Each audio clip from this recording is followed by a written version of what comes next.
السلام عليكم، كي دايرين؟ لاباس عليكم؟ كنتمنى تكونوا كلكم بخير وعلى خير، وخصوصا تكونوا في صحة جيدة ان شاء الله.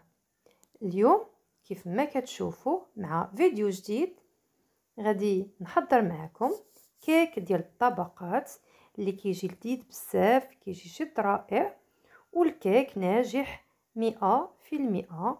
كيبغيوه الوليدات الصغار بزاف لان فيه شوكولات، وكذلك كيك جد اقتصادي، فما كيطلبش بزاف ديال المكونات، كيطلب مكونات جد بسيطه ومتوفره عندنا في البيوت ديالنا.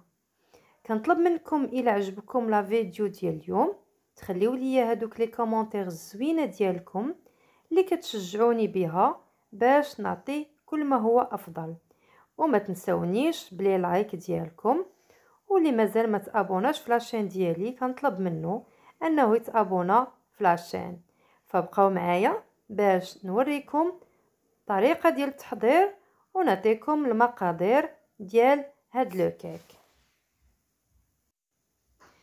لتحضير هاد الكيك غادي نحتاج 4 ديال البيضات، كاس ديال سنيده، عبار ديال العنبه، كاس ونص ديال الفورس، 2 فاني و2 خنيشات ديال بودرة الكاكاو. والآن على بركة الله نبداو في تحضير هاد الكيك اللي كيجي زوين بزاف وكيجي لذيذ وكيجي رطب، وانا مأكده بانه غادي يعجبكم لان الوليدات كيحماقوا عليه. غادي نبدا بالبيض، فكيف ما سبق ليا وذكرت غادي ندير 4 ديال البيضات هما الاولين ويكونوا بحراره ديال المطبخ كيف ما كتشوفوا. من بعد غادي ندير سنيده، كيف قلت لكم غادي نحتاجو كاس ديال سنيده بالعبار ديال كاس ديال العنبه. غادي نبدا كنخلطهم بالخلاط الكهربائي كيف ما كتشوفوا، غنبقى كنخلط فيهم حتى غادي يتضاعف الحجم ديالو كيف ما كتشوفوا، كيولي فيه هذيك الرغوه وكيولي كريمي. منين غيطلع ليا مزيان من بعد غنزيد عليه الفاني كيف قلت لكم 2 ديال الفاني. غنحاول نحرك هذاك الفاني حتى ينسجم مع الخليط كيف ما كتشوفوا. ومن بعد غادي نبدا نضيف في الفرص شويه بشويه، تقريبا غادي نضيفو على 3 ديال المرات. عندي كاس ونص كيف ما قلت لكم، غنبقى كنضيفو على 3 المرات شويه بشويه، وانا كنحرك حتى كينسجم الخليط كامل كيف ما كتشوفوا.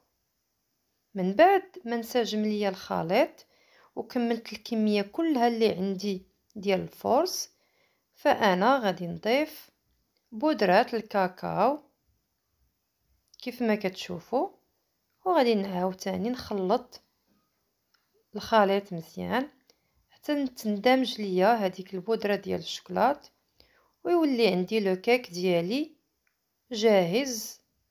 وخصني هذيك الساعات غير ندخلو باش يطيب، فغنبقى مستمره حتى ينسجم ليا مزيان كيف ما كتشوفوا.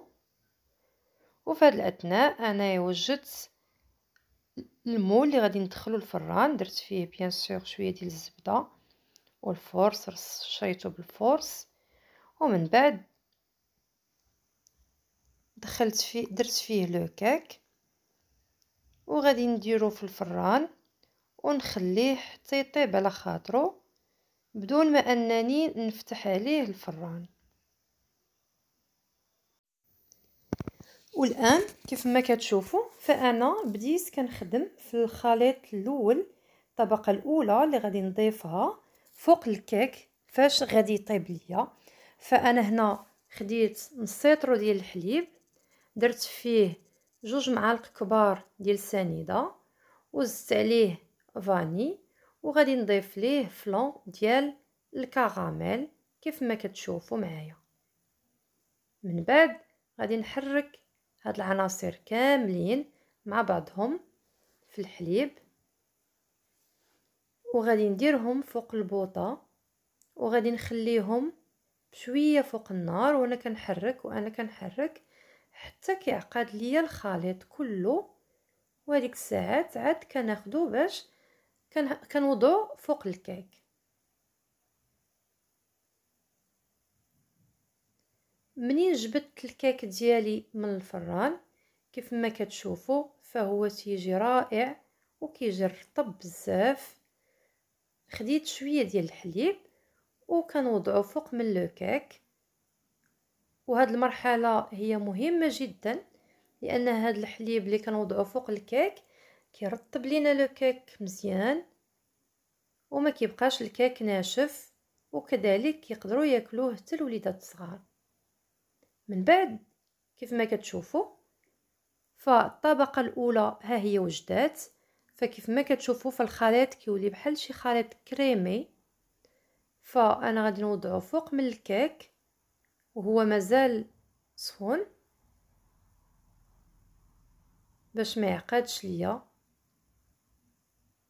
كنوضع الكميه كامله كيف ما كتشوفوا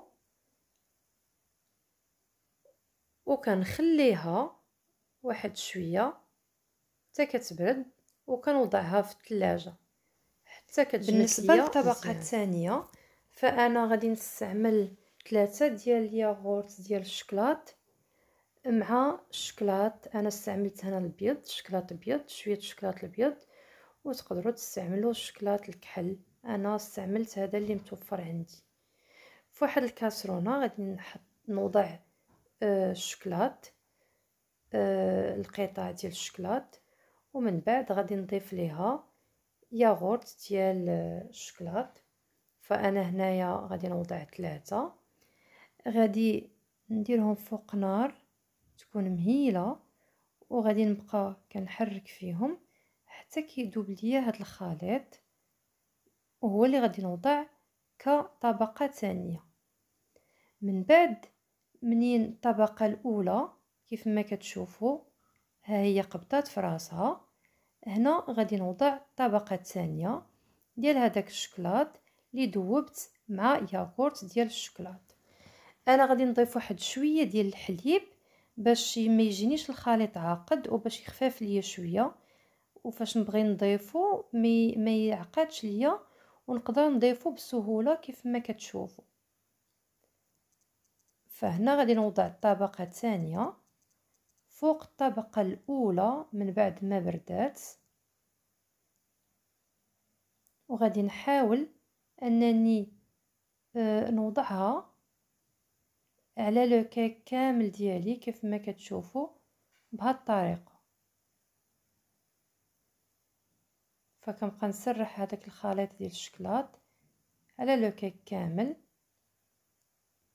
غنخليه حتى هو يبرد شويه، وغادي نوضعه في الثلاجه حتى يقبض راسو وحتى يبرد لينا مزيان.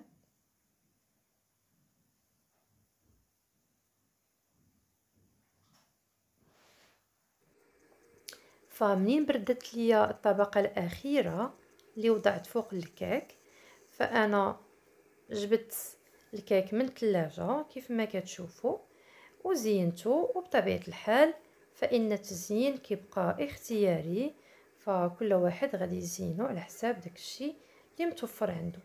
فانا هنا زينت لو كيك بخطوط ديال الشكلاط الابيض، وضعت فوق منه لي بيبي دو شوكولا، وفي الجوانب فانا وضعت حبيبات ديال الشكلاط الاسود. فكنتمنى ان هذا لو كيك يكون عجبكم، وانكم ان شاء الله تحاولوا انكم ديروه، ومع فيديو جديد ان شاء الله.